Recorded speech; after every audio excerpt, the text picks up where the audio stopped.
മിസൈലുകളെ പ്രതിരോധിക്കാനുള്ള ഇസ്രയേലിന്റെ സംവിധാനമായ അയൺ ഡോമിന്റെ മാതൃകയിൽ അമേരിക്കയിലും മിസൈൽ പ്രതിരോധ സംവിധാനം വരുന്നു എന്ന തരത്തിലാണ് ഇപ്പോൾ റിപ്പോർട്ടുകൾ പുറത്തു വന്നുകൊണ്ടിരിക്കുന്നത്.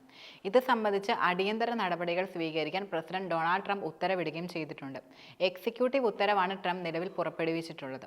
കഴിഞ്ഞ ദിവസം മിയാമിയിൽ ചേർന്ന റിപ്പബ്ലിക്കൻ പാർട്ടിയിലെ സെനറ്റർമാരുടെ യോഗത്തിലും ട്രംപ് ഇക്കാര്യം വ്യക്തമാക്കുകയുണ്ടായി. അമേരിക്കൻ പൗരന്മാരെ മിസൈൽ ആക്രമണങ്ങളിൽ നിന്ന് രക്ഷിക്കുന്നതിനായി ഏറ്റവും ന്യൂനതമായ സംവിധാനമാണ് ഏർപ്പെടുത്താൻ പോകുന്നത് എന്നായിരുന്നു ട്രംപ് യോഗത്തിൽ പ്രധാനമായും വെളിപ്പെടുത്തിയത്. ഇതിന്റെ നിർമ്മാണ പ്രവർത്തനം അമേരിക്കയിൽ തന്നെ നടത്താനാണ് അദ്ദേഹം കൂടുതൽ നിർദ്ദേശം നൽകിയിരിക്കുന്നത്. കഴിഞ്ഞ പ്രസിഡന്റ് തിരഞ്ഞെടുപ്പിലെ പ്രചരണ യോഗങ്ങളിൽ ട്രംപ് നിരന്തരമായി അമേരിക്കൻ ജനതയ്ക്കായി അയൺ ഡോം മാതൃകയിൽ മിസൈൽ പ്രതിരോധ സംവിധാനം ഒരുക്കുമെന്ന് വാഗ്ദാനം ചെയ്തിരുന്നു. പക്ഷേ അയൺ ഡോമുകളുടെ ഒരു പരിമിതി അവയ്ക്ക് ചെറിയ തോതിലുള്ള ആക്രമണങ്ങളെ മാത്രമേ നേരിടാൻ കഴിയുകയുള്ളൂ എന്നതാണ്.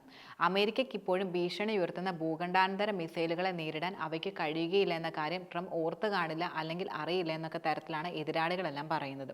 മധ്യദൂര ദീർഘദൂര മിസൈലുകളെ തടയാൻ മാത്രമാണ് ഇസ്രായേൽ അയൺ ഡോം സംവിധാനം പ്രധാനമായും ഉപയോഗിക്കുന്നത്. ലെബനിൽ നിന്ന് ഹിസ്ബുള്ളയും ഗാസയിൽ നിന്ന് ഹമാസും യമനിൽ നിന്ന് ഹൂതി വിമതരും അയക്കുന്ന ഇത്തരം മിസൈലുകൾ നേരിടാൻ അയൺ ഡോം സംവിധാനത്തിന് കഴിയുന്നതാണ്. ബാലിസ്റ്റിക് ഹൈപ്പർസോണിക് ക്രൂയിസ് ഇനത്തിൽപ്പെട്ട മിസൈലുകളെ തകർക്കാൻ ശേഷിയുള്ളതായിരിക്കണം അമേരിക്കയുടെ അയൺ ഡോം സംവിധാനം എന്നാണ് ട്രംപ് മുന്നോട്ട് വയ്ക്കുന്ന ആവശ്യം. മാത്രമല്ല, അമേരിക്കയുടെ മിസൈൽ പ്രതിരോധ സംവിധാനം വളരെയധികം കരുത്തുറ്റതാകണമെന്ന് ട്രംപ് വീണ്ടും പ്രതിരോധ വിദഗ്ധരോട് ആവശ്യപ്പെടുകയും ചെയ്യുന്നുണ്ട്. തീവ്രവാദികൾ ഉയർത്തുന്ന വെല്ലുവിളികളെ നേരിടാൻ അയൺ ഡോം സംവിധാനം വളരെ സഹായകരമായ രീതിയിലാണ് പ്രവർത്തിക്കുന്നത്. അതിനാൽ ഇക്കാര്യത്തിൽ ഇസ്രായേൽ അഭിനന്ദനം അർഹിക്കുന്നതായും ട്രംപ് അഭിപ്രായപ്പെട്ടു. ഇസ്രായേലിന്റെ അയൺ ഡോം സംവിധാനം കാലപ്പഴക്കം കൊണ്ട് ചില സന്ദർഭങ്ങളിൽ മിസൈലുകളെ പ്രതിരോധിക്കാൻ സാധിക്കാതെ വന്ന സന്ദർഭങ്ങളും ഉണ്ടായിട്ടുണ്ട്. ഈ സാഹചര്യത്തിൽ അമേരിക്ക അവരുടെ മിസൈൽ പ്രതിരോധ സംവിധാനമായ താഡ് ഇസ്രായേലിലേക്ക് അയക്കുകയുണ്ടായി. ഒപ്പം 100ഓളം അമേരിക്കൻ സൈനികരും ഉൾപ്പെട്ടിരുന്നു.